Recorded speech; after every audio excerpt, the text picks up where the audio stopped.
Hay algo profundamente incómodo en aceptar que aquello que más amamos también puede ser el lugar donde comenzamos a limitarnos. Nos enseñaron que la familia es el refugio absoluto, el origen de la identidad, el espacio donde somos aceptados tal como somos. Pero rara vez nos detenemos a observar que antes de poder descubrir quiénes somos realmente, ya estamos aprendiendo quién debemos ser para no perder el amor. Nadie llega al mundo como una hoja completamente en blanco. Llegamos a una estructura emocional que ya estaba formada mucho antes de nuestra existencia. Una red invisible de historias, heridas, expectativas y silencios que no empezaron con nosotros pero que, de alguna manera, continúan a través de nosotros. Y el problema no es que heredemos rasgos físicos o costumbres culturales. Eso es natural. El problema es que heredamos también miedos que no entendemos, culpas que no cometimos y promesas que jamás hicimos conscientemente, pero que sentimos obligados a cumplir. Un niño no cuestiona el sistema al que llega, lo absorbe. Observa el tono de voz cuando alguien habla de dinero, la tensión cuando se menciona a cierto familiar, la forma en que el amor se ofrece o se retira según el comportamiento, y sin necesidad de que nadie se lo explique, aprende las reglas del juego. Aprende qué emociones son aceptables y cuáles generan incomodidad. Aprende qué sueños reciben aplauso y cuáles provocan silencio. Aprende hasta dónde puede expandirse sin amenazar el equilibrio del hogar. Y esa adaptación no es racional, es instintiva, porque para un niño pertenecer no es un lujo, es supervivencia. Si percibe que cierta parte de sí mismo pone en riesgo el vínculo, la sacrifica sin dudarlo, y lo hace tan temprano, que años después, ya no recuerda que hubo algo que fue sacrificado. Así comienza el guión invisible, esa narrativa interna que nos dice quiénes somos y hasta dónde podemos llegar. Una idea profundamente relacionada con lo que explicó Eric Berne al hablar de los guiones de vida que se forman en la infancia. Decisiones inconscientes que tomamos para asegurar amor y aprobación, y que luego confundimos con identidad. Lo inquietante es que estas decisiones no se sienten como imposiciones, se sienten como elecciones propias, como rasgos de personalidad, como preferencias naturales, cuando en realidad muchas veces son estrategias tempranas para no ser rechazados. El niño que percibe que el éxito genera envidia en su padre puede aprender a minimizarse. El que siente que la madre necesita apoyo emocional puede convertirse en el fuerte de la casa. El que vive en un ambiente donde el conflicto es explosivo puede transformarse en el pacificador permanente. Y todos estos roles, que nacieron como soluciones inteligentes, terminan convirtiéndose en límites invisibles. Pero el fenómeno va aún más profundo que la simple adaptación. Dentro de cada familia, existe una dinámica sistémica que opera aunque nadie la nombre, una especie de equilibrio emocional donde cada miembro ocupa un lugar específico. Y cuando alguien fue excluido, ignorado o sufrió una injusticia, el sistema tiende a buscar compensación. Esta idea fue desarrollada ampliamente por Bert Hellinger, quien hablaba de lealtades invisibles que nos atan a destinos que no comprendemos. A veces, un nieto repite el fracaso financiero de un abuelo al que la familia jamás reconoció, o una hija carga con la tristeza de una madre que nunca pudo expresar su frustración, y no lo hacen porque quieran repetir el dolor, sino porque, en un nivel profundo, pertenecer significa no superar, no traicionar, no abandonar simbólicamente a quienes vinieron antes. Es una fidelidad inconsciente que opera como una ley silenciosa. Si tú sufriste, yo no puedo permitirme vivir sin culpa. Lo más difícil de aceptar es que muchas de nuestras decisiones aparentemente racionales están teñidas por esa lealtad. Elegimos carreras que encajan con la narrativa familiar. Formamos parejas que reproducen dinámicas conocidas. Administramos el dinero de la manera en que lo vimos hacer aunque juramos que haríamos lo contrario. Y cuando algo comienza a ir demasiado bien, aparece una sensación extraña, casi como si estuviéramos rompiendo una regla no escrita. Esa sensación suele interpretarse como miedo al fracaso, pero a veces es miedo a la separación, miedo a ser diferentes, Miedo a que crecer signifique dejar atrás emocionalmente a quienes amamos. El trauma juega un papel crucial en este entramado. No se trata solo de eventos extremos. El trauma también puede ser el silencio constante, la invalidación repetida, la ausencia emocional, la presión por cumplir expectativas imposibles. Investigaciones sobre trauma transgeneracional, como las realizadas por Rachel Yehuda, sugieren que experiencias intensas pueden dejar huellas que atraviesan generaciones. Pero incluso sin entrar en el terreno biológico, basta observar cómo un padre que nunca aprendió a regular su ansiedad transmite ansiedad. Cómo una madre que vivió desde la carencia transmite miedo a perderlo todo. Cómo una familia que sufrió humillación desarrolla una obsesión por el estatus. El niño absorbe ese clima emocional como si fuera el clima natural del mundo, sin saber que podría existir otra forma de estar. Con el tiempo dejamos de distinguir entre lo que realmente deseamos y lo que aprendimos a desear para mantener la armonía. Creemos que somos libres porque nadie nos obliga explícitamente, pero la prisión más eficaz no necesita barrotes visibles, necesita identificación. Cuando interiorizamos el mandato familiar, ya no hace falta que alguien nos vigile. Nosotros mismos nos autocorregimos, nos limitamos, nos recordamos cuál es nuestro lugar. Y lo hacemos convencidos de que estamos siendo responsables, realistas o leales, cuando en realidad estamos protegiendo una estructura que se formó mucho antes de que tuviéramos voz. Lo más paradójico es que nuestros padres también estuvieron atrapados en sus propias lealtades invisibles. También adaptaron partes de sí mismos para sobrevivir en sus hogares. También heredaron miedos y expectativas, y sin mala intención, transmitieron aquello que nunca cuestionaron. El ciclo no continúa porque alguien sea malvado, sino porque la inconsciencia es heredable cuando no se examina. Cada generación cree que está eligiendo libremente, hasta que alguien se detiene y empieza a observar el patrón completo. Y aquí aparece el punto más delicado de todos. Romper el guión no solo implica cambiar de comportamiento, implica tolerar la culpa que surge cuando dejamos de cumplir el rol asignado. Porque al crecer más allá de la narrativa familiar, puede aparecer la sensación de traición, de estar abandonando a los nuestros, de ser desagradecidos. Pero cuestionar un patrón no significa dejar de amar, significa dejar de repetir. Significa entender que honrar a la familia no es perpetuar sus heridas, sino evitar que sigan pasando intactas a la siguiente generación. Liberarse no implica rechazar el origen ni negar la historia, implica mirarla con suficiente honestidad como para distinguir qué te pertenece realmente y qué estás cargando por lealtad inconsciente. Implica preguntarte si tus metas nacen del entusiasmo o de la necesidad de aprobación, si tus límites son elecciones conscientes o pactos antiguos, si tus miedos son tuyos o ecos de historias que escuchaste cuando aún no sabías hablar. La verdadera libertad no empieza enfrentando al mundo exterior, empieza reconociendo que gran parte de lo que llamas identidad fue una adaptación temprana para asegurar amor, y cuando entiendes eso, la prisión deja de ser invisible, y lo que era destino comienza a convertirse en elección. Con el paso de los años, el guión deja de sentirse como una imposición y se convierte en algo mucho más sutil. Se vuelve la voz interna que narra tu vida. Ya no es tu padre diciendo, eso no es para ti, ni tu madre mostrando decepción. Ahora eres tú quien se detiene antes de intentar algo nuevo. Tú, quien racionaliza por qué no es el momento. Tú, quien minimiza tus propios deseos con argumentos que suenan maduros pero que, en el fondo, están impregnados de una vieja lealtad. El guión familiar en la adultez no se presenta como una orden externa, sino como sentido común, y ahí radica su fuerza. Porque cuando una limitación parece lógica, rara vez la cuestionamos. Muchas personas creen que han roto con su pasado simplemente porque tomaron decisiones diferentes a las de sus padres. Pero repetir no siempre significa copiar la forma exacta. A veces, significa reproducir la emoción central.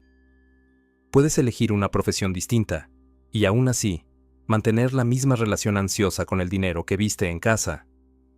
Puedes prometerte que nunca tolerarás el tipo de relación que tuvo tu madre, y terminar en otra dinámica distinta pero igual de desbalanceada. Puedes jurar que jamás serás tan rígido como tu padre y convertirte en alguien aparentemente flexible, pero profundamente incapaz de sostener compromiso. El contenido cambia, pero la estructura emocional permanece.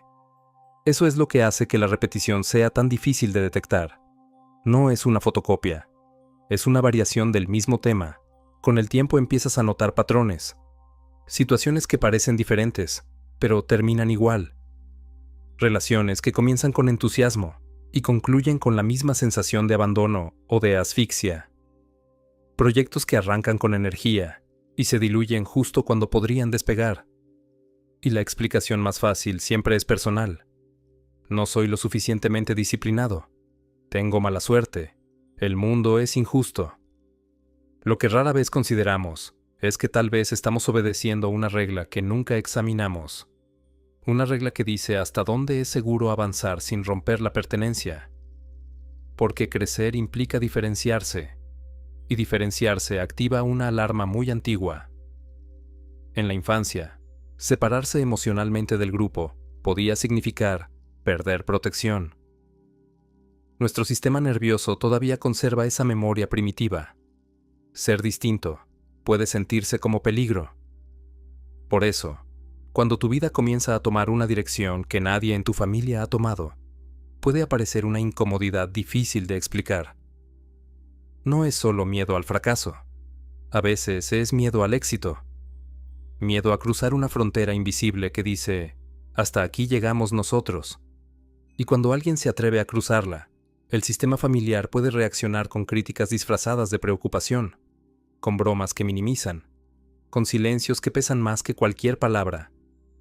Aquí es donde la culpa se convierte en el guardián del guión. La culpa no siempre surge porque hiciste algo moralmente incorrecto. Muchas veces surge porque estás rompiendo un equilibrio antiguo. Si en tu familia el sacrificio fue la norma, disfrutar puede sentirse egoísta. Si el sufrimiento fue la moneda de pertenencia, la tranquilidad puede sentirse traición. Y entonces, comienzas a sabotearte de maneras sutiles. Postergas decisiones importantes, eliges caminos más pequeños que tus capacidades, mantienes conflictos que ya no tienen sentido.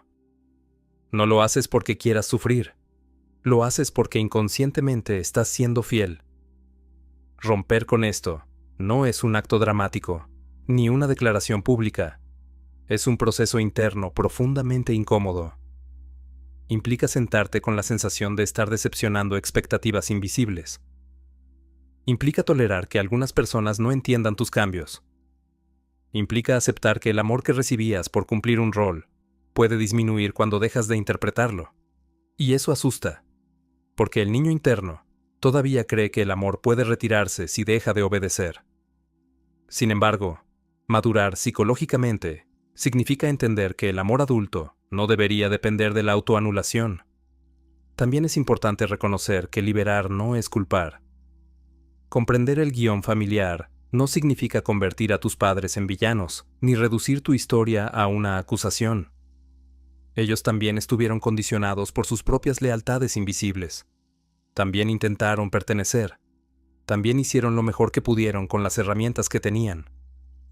La conciencia no busca señalar culpables, busca interrumpir la repetición. Porque el verdadero acto de amor hacia el sistema familiar no es perpetuar su dolor, sino transformarlo. A medida que comienzas a observar con honestidad tus patrones, algo cambia. Empiezas a distinguir entre el miedo que protege y el miedo que limita. Empiezas a notar cuándo una decisión nace de entusiasmo genuino y cuándo nace del impulso de demostrar algo o de no incomodar a nadie. Empiezas a preguntarte si tu identidad está construida alrededor de un rol que ya no necesitas interpretar. Tal vez fuiste el fuerte cuando otros no podían serlo, pero hoy ya no estás en ese contexto. Tal vez fuiste el mediador porque el conflicto era insoportable, pero ahora puedes permitirte tener una voz propia. Tal vez fuiste el invisible porque destacar generaba tensión, pero ahora tu entorno no depende de que te escondas. La verdadera ruptura con el guión no ocurre cuando haces algo radical hacia afuera, sino cuando dejas de obedecer hacia adentro. Cuando notas el impulso automático y eliges distinto. Cuando aparece la vieja sensación de culpa y decides no ceder ante ella. Cuando reconoces que tu vida no tiene que equilibrar cuentas emocionales que no abriste tú. Y este proceso no es lineal. Habrá momentos en los que regresarás al patrón, en los que sentirás la tentación de volver al rol conocido porque es cómodo, porque es familiar, porque al menos sabes cómo funciona. Pero cada vez que eliges con conciencia debilitas un poco más la estructura invisible.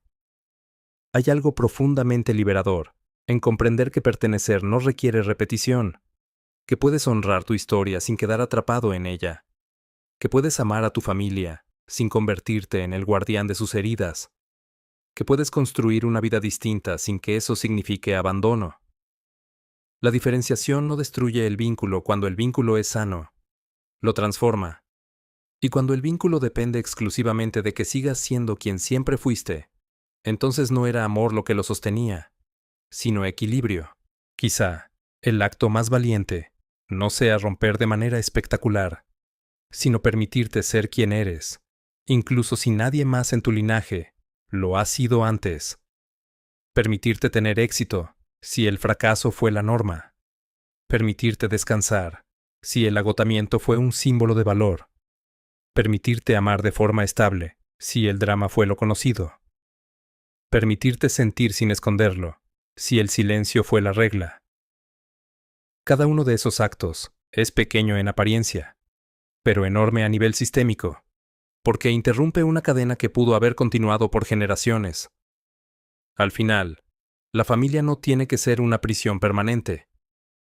Fue el primer sistema al que perteneciste, el primer lugar donde aprendiste a adaptarte, el primer escenario donde asumiste un papel para sobrevivir. Pero crecer implica algo más que adaptarse. Implica elegir conscientemente qué partes de esa herencia quieres conservar y cuáles decides transformar. Y cuando haces eso, ya no actúas desde la lealtad inconsciente, sino desde la responsabilidad consciente. No desde el miedo a perder amor, sino desde la capacidad de amar sin perderte. La pregunta entonces deja de ser, ¿qué esperaban de mí? Y se convierte en, ¿quién soy?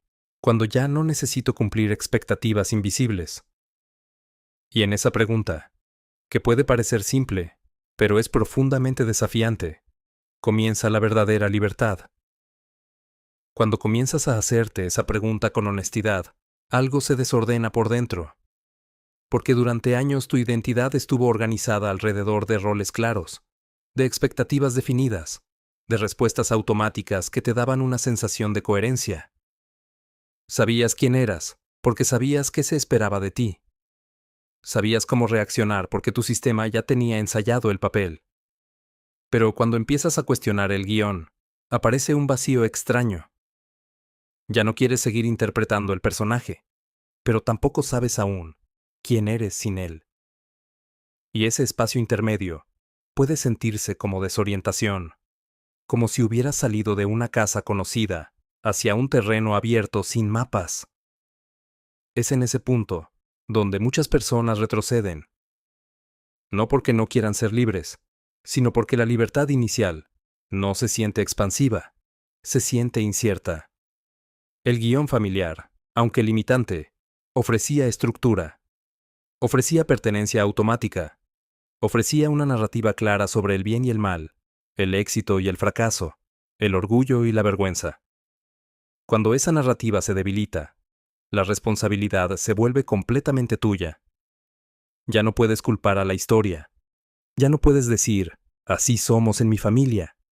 Ya no puedes esconderte detrás del rol. Y asumir esa responsabilidad da miedo, porque significa que a partir de ahora, tus decisiones ya no estarán justificadas por la lealtad, sino por la conciencia. En ese proceso también comienzas a ver con más claridad los hilos invisibles que antes parecían naturales.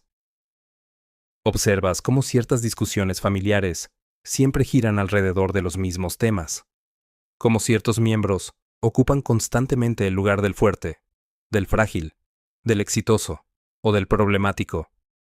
Empiezas a notar cómo el sistema reacciona cuando alguien intenta cambiar su posición, cómo se activa la resistencia, cuando alguien deja de cumplir la función que mantenía el equilibrio. Y comprendes algo esencial. No se trata de que tu familia quiera hacerte daño. Se trata de que todo sistema busca estabilidad, incluso si esa estabilidad está construida sobre la repetición del dolor. También aparece una comprensión más compasiva. Ves a tus padres no solo como figuras de autoridad, sino como personas que también fueron niños tratando de sobrevivir emocionalmente. Ves sus límites como el resultado de historias que ellos nunca tuvieron la oportunidad de cuestionar. Y esta mirada no justifica todo, pero sí humaniza. Porque la liberación más profunda no ocurre cuando te llenas de resentimiento, sino cuando puedes entender sin quedarte atrapado. Cuando puedes reconocer el impacto sin convertirlo en identidad permanente. A medida que avanzas, empiezas a practicar algo que antes parecía imposible. Elegir sin pedir permiso interno. Elegir un camino profesional que no encaje con la tradición familiar. Elegir una forma de amar distinta a la que viste. Elegir poner límites donde antes había sumisión. Elegir expresar emociones que antes se reprimían. Y cada una de esas elecciones genera una pequeña sacudida interna, como si estuvieras reajustando una estructura antigua. A veces, sentirás culpa, a veces miedo, a veces, la tentación de explicar demasiado tus decisiones para que otros las aprueben. Pero poco a poco, la necesidad de justificarte disminuye, porque empiezas a confiar en tu propia percepción. En este punto, algo importante se revela. La prisión nunca fue únicamente externa. La parte más fuerte del encierro estaba en la identificación. Mientras creías que eras el rol, no había distancia suficiente para cuestionarlo. Cuando comienzas a verte como alguien que aprendió a interpretar ese rol, pero que no está condenado a él, se abre un espacio de posibilidad. No eres el responsable por esencia. Aprendiste a hacerlo. No eres el que fracasa. Aprendiste a moverte dentro de ciertos límites. No eres el invisible. Aprendiste que era más seguro no destacar. Y lo que se aprende también puede desaprenderse. Sin embargo, la liberación no significa convertirte en lo opuesto. No se trata de pasar de la obediencia a la rebeldía automática, ni de rechazar todo lo que provenga de tu historia. Se trata de integrar sin repetir ciegamente, de reconocer qué valores realmente resuenan contigo y cuáles fueron adoptados por miedo. Tal vez la disciplina que aprendiste puede convertirse en herramienta, sin convertirse en autoexigencia destructiva. Tal vez, el sentido de responsabilidad puede mantenerse sin que implique sacrificarte constantemente. Tal vez la sensibilidad que ocultaste puede transformarse en fortaleza en lugar de vergüenza. Y aquí es donde empezamos a acercarnos al núcleo final de todo esto. Porque al mirar con suficiente profundidad, descubres que la verdadera ruptura no consiste en separarte de tu familia físicamente, ni en demostrar que puedes hacerlo mejor. Consiste en interrumpir la transmisión automática. Consiste en asegurarte de que lo que pases a la siguiente generación, si decides tenerla, no sea simplemente una versión refinada del mismo miedo. Consiste en crear un espacio donde el amor no dependa de la adaptación extrema, donde la pertenencia no exija sacrificio de identidad, donde el éxito de uno no sea vivido como traición al resto. Lo que queda ahora no es tanto analizar el pasado, sino entender qué significa vivir sin ese guión, dominando silenciosamente tus decisiones. Porque cuando ya no estás moviéndote por lealtad inconsciente, surge una pregunta más grande y más directa. Si no estoy aquí para cumplir expectativas heredadas, ¿para qué estoy aquí? Y esa pregunta, aunque puede parecer abrumadora, es también la puerta más honesta hacia una vida elegida y no simplemente repetida. Si no estás aquí únicamente para cumplir expectativas heredadas, si tu vida no tiene que ser la continuación automática de historias que comenzaron antes de que nacieras, entonces la pregunta deja de ser ¿qué debes sostener? Y se convierte en ¿qué deseas construir? Y esa transición cambia completamente la dirección de tu energía. Porque mientras vives intentando equilibrar cuentas emocionales antiguas, gran parte de tu fuerza se invierte en mantener algo que ya no necesita ser mantenido. Pero cuando decides que tu existencia no es una deuda, sino una oportunidad, la responsabilidad deja de sentirse como peso y comienza a sentirse como poder. Comprender que tu familia fue tu primera prisión no significa negar que también fue tu primer hogar. No significa borrar recuerdos, ni romper vínculos, ni adoptar una postura de superioridad moral.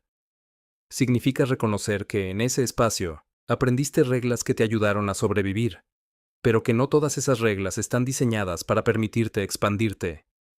Significa aceptar que la lealtad ciega puede convertirse en autoabandono, y que el amor maduro no debería exigir que reduzcas tu tamaño para que otros se sientan cómodos. La verdadera libertad comienza cuando puedes mirar tu historia sin quedarte atrapado en ella. Cuando puedes decir, esto me formó, pero no me define por completo. Esto me influyó, pero no determina cada paso que doy. Porque durante mucho tiempo confundiste influencia con destino. Creíste que repetir era inevitable, que sentir culpa era prueba de que estabas haciendo algo incorrecto, que la incomodidad era señal de peligro. Pero muchas veces, la incomodidad es simplemente el síntoma de que estás saliendo de una estructura conocida. Salir del guión no es un acto explosivo, es un proceso silencioso y constante. Es notar cuándo estás tomando una decisión por miedo a decepcionar y elegir desde el respeto hacia ti mismo. Es escuchar la voz interna que dice, así no se hace en esta familia, y preguntarte si esa regla sigue teniendo sentido en tu vida actual. Es permitirte experimentar éxito sin sabotearlo, descanso sin justificarlo, felicidad sin sospechar que algo malo vendrá después. Es sostener tu crecimiento incluso cuando otros no lo entienden completamente, y quizás el acto más profundo de todo sea este: dejar de necesitar que tu familia valide tu transformación para sentir que es legítima. Porque mientras esperes aprobación para ser quien eres, sigues atado al antiguo contrato. La madurez emocional implica aceptar que algunas personas pueden no comprender tu evolución, y aún así continuar, no desde el rechazo, sino desde la claridad, no desde el resentimiento, sino desde la diferenciación. Cuando logras esto, algo cambia en la manera en que ves incluso el pasado. Las heridas dejan de ser únicamente dolor y se convierten en información. Las limitaciones dejan de ser cadenas y se vuelven puntos de partida. El guión deja de ser una sentencia y se transforma en contexto, y en ese cambio de perspectiva ocurre algo profundamente liberador. Ya no estás reaccionando a la historia, estás escribiendo la tuya. La familia puede haber sido la primera estructura que te enseñó cómo comportarte, cómo sentir y hasta dónde podías llegar. Pero no tiene que ser la estructura final que determine tu alcance. La prisión más fuerte era invisible, porque estaba hecha de amor condicionado, de lealtad inconsciente, de miedo a perder pertenencia. Y cuando haces consciente esa estructura, los barrotes comienzan a disolverse. No desaparecen de un día para otro, pero pierden rigidez. Pierden la autoridad absoluta que alguna vez tuvieron sobre ti. Al final, liberarte no es escapar de tu origen, es integrarlo sin quedar atrapado. Es tomar lo que te nutrió y soltar lo que te limitó. Es honrar a quienes vinieron antes no repitiendo sus heridas, sino aprendiendo de ellas. Es entender que el mayor acto de amor hacia tu sistema familiar no es sacrificar tu autenticidad para mantener el equilibrio, sino evolucionar lo suficiente como para que el equilibrio ya no dependa del sacrificio. Tu familia fue tu primer mundo, tu primer espejo, tu primer contrato emocional. Pero no es el único mundo posible, ni el único espejo válido, ni el único contrato que puedes firmar. La pregunta ahora no es qué esperaban de ti, ni qué rol cumpliste durante años, ni qué historia te precede. La pregunta es más directa y más desafiante. ¿Quién eliges ser cuando ya no estás viviendo para sostener el pasado? Porque en ese momento, cuando eliges desde la conciencia y no desde la lealtad automática, la prisión deja de ser tu destino y se convierte simplemente en el lugar donde comenzó tu historia. Y una historia que comenzó en adaptación puede continuar en libertad, si decides que la repetición termina contigo.